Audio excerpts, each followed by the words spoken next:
얼마 전 국민TV가 진도군청 지하 상황실이 정부의 인양 준비 상황실로 쓰이고 있다는 의혹을 보도하자 정부는 외국 업체들로부터 구조 관련 자문을 받는 곳이라고 둘러댔습니다.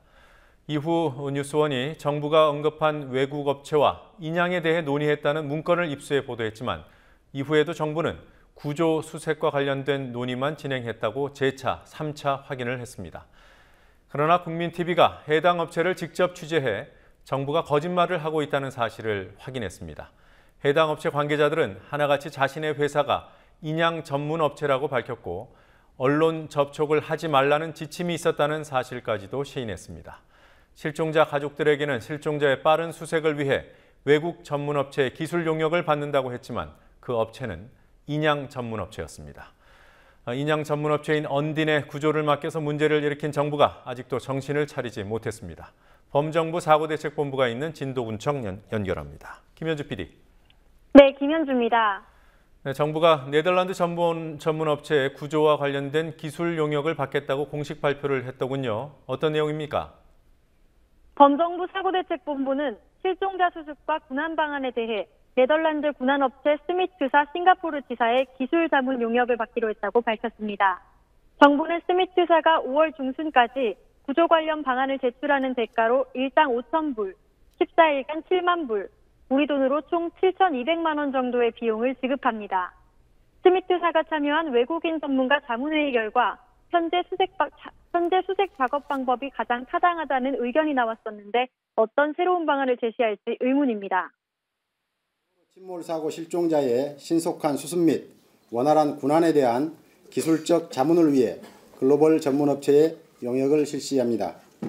사안의 시급성과 중요성을 감안하여 그동안 사고 수습을 위한 자문에 응해온 세계적 수준의 구조 군안 전문성을 갖춘 네덜란드 업체를 용역사로 선정했습니다. 네, 이 업체 SMIT 스미트라고 있는군요. 사실은 네. 인양 담당 상황실이 가동되고 있다는 의혹이 제기됐을 때 정부가 그곳에서 외국 업체들과 기술 협의를 했다고 하면서 이름을 언급했던 업체로 알고 있습니다. 어떤 업체인지 김 PD가 취재를 하셨다고요? 네, 구조 관련 기술 용역 업체로 선정된 스미트사는 인양을 전문으로 하는 업체입니다. 스미트사 홈페이지에는 자사 전문가들이 세계적인 수준의 인양 작업을 하고 있다고 홍보할 뿐 구조와 관련된 실적은 찾아볼 수 없습니다.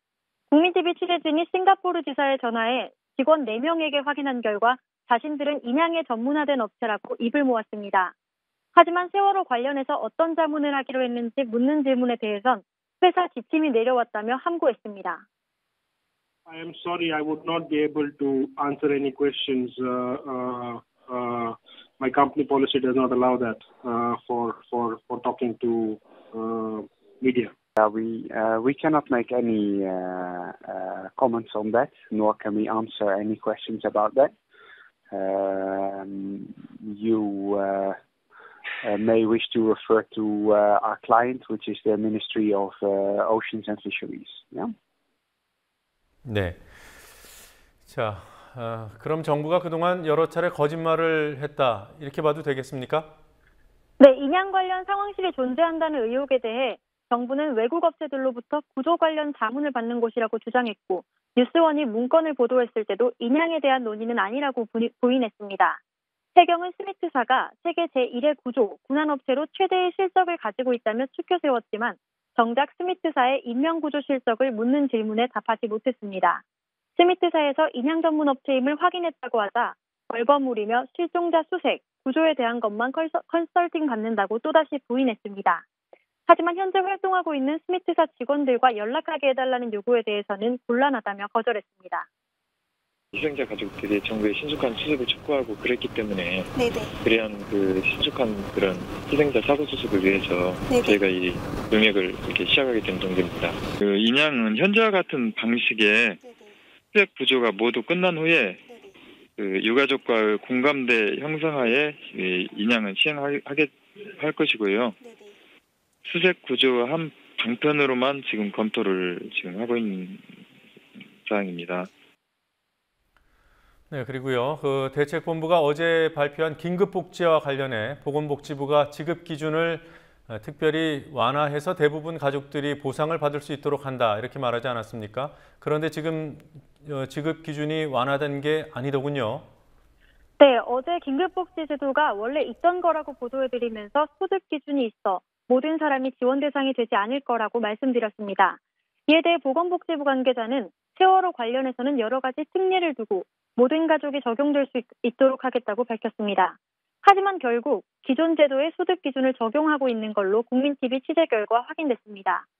인천 서구에서 5명의 실종자, 희생자 가족 중 한 가족만이 지원을 받을 수 있다는 것입니다.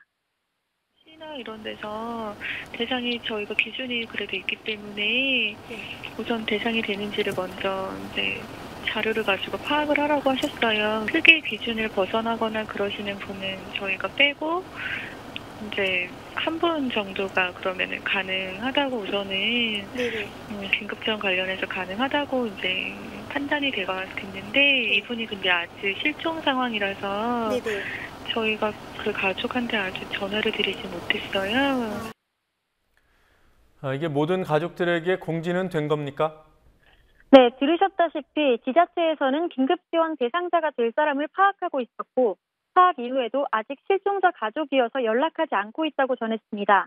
이는 보건복지부 관계자의 말처럼 각 지자체가 희생자, 실종자 가족 명단을 파악해 연락하고 있는 걸로 안다는 말과 다릅니다.